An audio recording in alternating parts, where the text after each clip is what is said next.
up, tribe? How you guys doing? Go ahead and hit that subscribe button. I hope you like this video. This is Marrying Millions season 2 episode 8. Episode 9. Episode 9. So we start this episode off, child, with Rodney and Desiree. She's telling her friend, she's back in California, and she's telling her friend that Rodney done cheated on her. That, she told her friend about what happened, and her friend was like, what? He dipping his candy cane in somebody else's wonderland? I like the way she said that. I thought that was cute. But she basically was like, girl, cut that zero. Find you a hero. If he cheated on you once, he'll cheat on you again. And Desiree was like, yeah, I know. I'm just so hurt by this. I'm just so hurt by this. So then Rodney calls. He reaches out to her and he says, listen. No, I'll take that back. Rewind. Rodney is in D.C. And he is at the jewelry store, and he asked his assistant to meet him there. And he tells his assistant what happened, that he told Desiree about, his infidelity, and he wants to make things right. He misses her, he loves her, and that, maybe it's time for him to propose so that she'll know that he's serious about her. And of course his assistant was like, yes, I knew about Rodney cheating. Of course I know everything. And he's making a mistake. I don't think that he should be proposing to Desiree. Like, this is not a good idea. And she was like, I know that, he doesn't feel sure about this decision. I know him. And I know that he's not comfortable with this. And I don't understand why he's doing this. But he basically told her, I am confident. I know what I'm doing. I'm buying this damn ring. And he told the lady he was looking for a ring between $200,000 and $300,000. Now, that's a hell of an apology. That's all I can say about that. I mean, listen. That's a hell of an apology. Okay?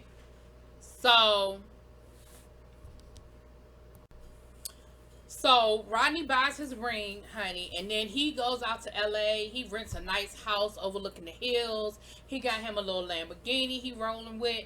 He calls Desiree and he says, listen, I'm in town. I know you still mad at me, but can you please just come and talk to me? Just please come and talk to me and let me try to make it up to you. And she was like, Rodney, I don't know.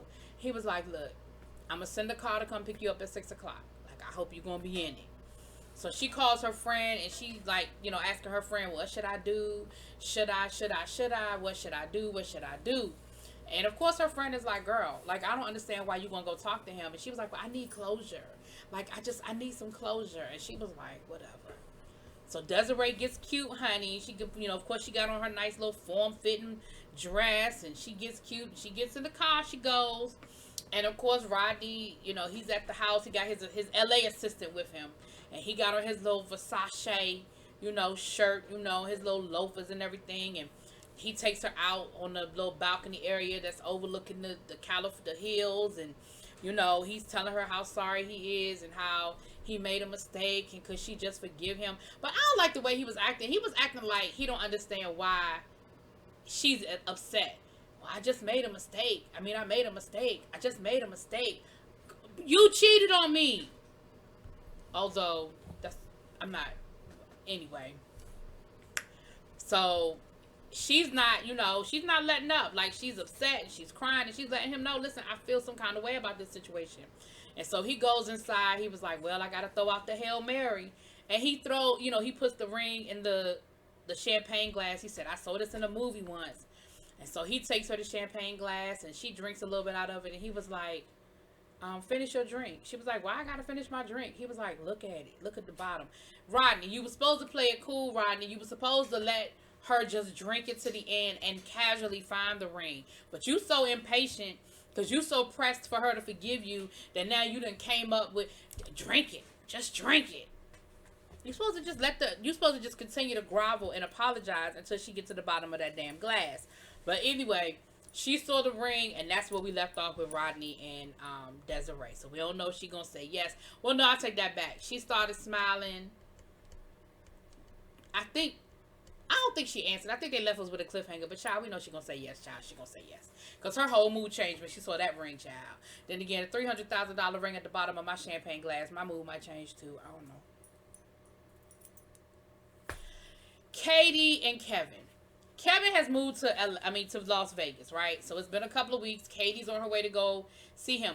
And Kevin, I find it very interesting, Mr. Kevin, because you've been playing real tight with my money. I'm not even gonna give my girlfriend money to pay her rent.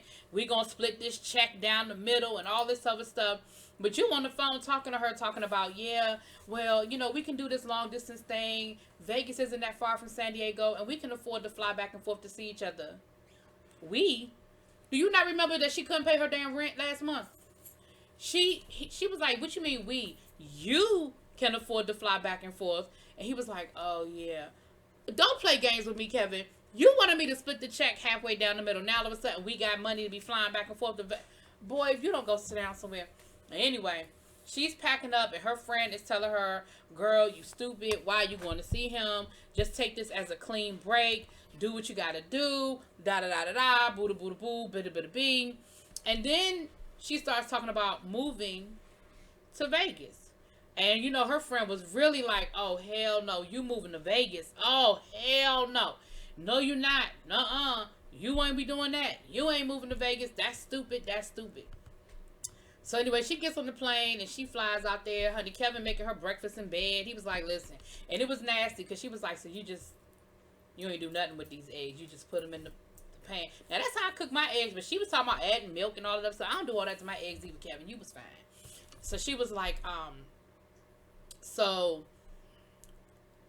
she was like, well, I was thinking, maybe I could move out here. And Kevin was like, Rrr. Now listen, I'm not with Kevin. I usually disagree with Kevin, but on this one, I agree with Kevin said. Kevin said, I just don't think that's a good idea for you to move out here before you would have a job lined up. You have your own situation. He said, because what's going to end up happening is my life is going to become your life, and you are going to get consumed by my life and my friends because you came out here and didn't have any of that of your own. I agree with him on that. She should not, especially how Kevin rolled. You should not be moving out to Vegas to move in with Kevin. First of all, he didn't ask you to move in with him. You just asked if you could move in. You already know how he is, okay? That's number one. Number two, you should not be trying to move somewhere where you don't even have a job. Like, that's part of the problem you have now is that you don't have steady work. Now, put in job applications, fly back and forth. He didn't put that out there. So fly back and forth every weekend if he's willing to pay for the plane ticket and look for some jobs, go on some job interviews, get your own place. But personally, I think you should just let this thing go because you and Kevin are not on the same page. I don't think what Kevin is looking for is what you want, and what you want, Kevin ain't looking for, okay? But that's just my 2 cents. Moving on. Moving right along. Erica and Rick.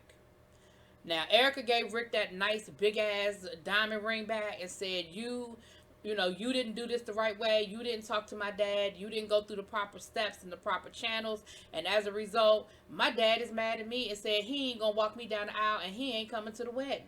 And if my dad is not coming to my wedding and walking me down the aisle, I'm not getting married. So Rick was like, all right, I screwed up. I need to fix it. So he is packing his bag and he is flying up to Springfield to see her dad. I don't even know if he called ahead, honey. He just decided he was going to go. And Erica was like, listen, you need to be very apologetic. You need to be very humble. My dad is stubborn. I don't even know if he going to answer the phone when you call. I need you to roll up there. And just, if you got a beg. And Rick was like, okay, see, I'm not doing that. I will ask. I will be polite. I will be as nice as you need me to be. But I'm not begging. But we're going to make it work. If Rick has this real positive attitude, it's going to work. We're going to be all right. It's going to work. It's going to work. It's going to work. So, he flies out there. Grandma answers the door. And he goes out to talk to the dad. And the dad was like, well, I thought we had an understanding when you were here the last time. And, they rolled the footage back. And from the footage they showed, there really was no understanding. Like, I don't know what you thought the understanding was. Rick was talking about marriage when he came out there to meet you. Now, you might not have wanted him to talk about marriage. You might not have liked the fact that he was talking about marriage. But he was talking about marriage. So, the reality is, Rick was already trying to get married. And the grandmother was sort of on their side. The grandmother was like, "Oh, come on, they're in love. He's here. He's trying to make it right. Meet him halfway." Now, the dad he sort of gave in a little bit on the engagement, but he was like, "Let this be a long engagement. This don't need to be no short engagement." And I'm thinking, that man's 69 years old. He don't have a lot of time. I don't know what you mean by a long engagement. He don't, I mean, I shouldn't say he don't have a lot of time, but you know what I'm saying. Anyway, moving on. Noni and Reese. Now remember, Noni asked Reese to move in with her, and he agreed. So he packed up his stuff. Child, he got broken guitars. He got half done skateboards. Like, it's just a mess. Like, it is like somebody moving out of their dorm room. You know what I mean? And they're packing up or whatever. And he told her, he said, "Listen, I haven't even talked to my mom yet. Like, my mom doesn't even know that I'm doing this yet. And so I need to talk to my mom." And so he goes to go talk to his mom. And of course, his mother is not happy to hear it. His mother is like, "I don't understand why we're doing this. Why are you doing this?" And he was like, "Because I love her. And like, either you gonna get on board or you not.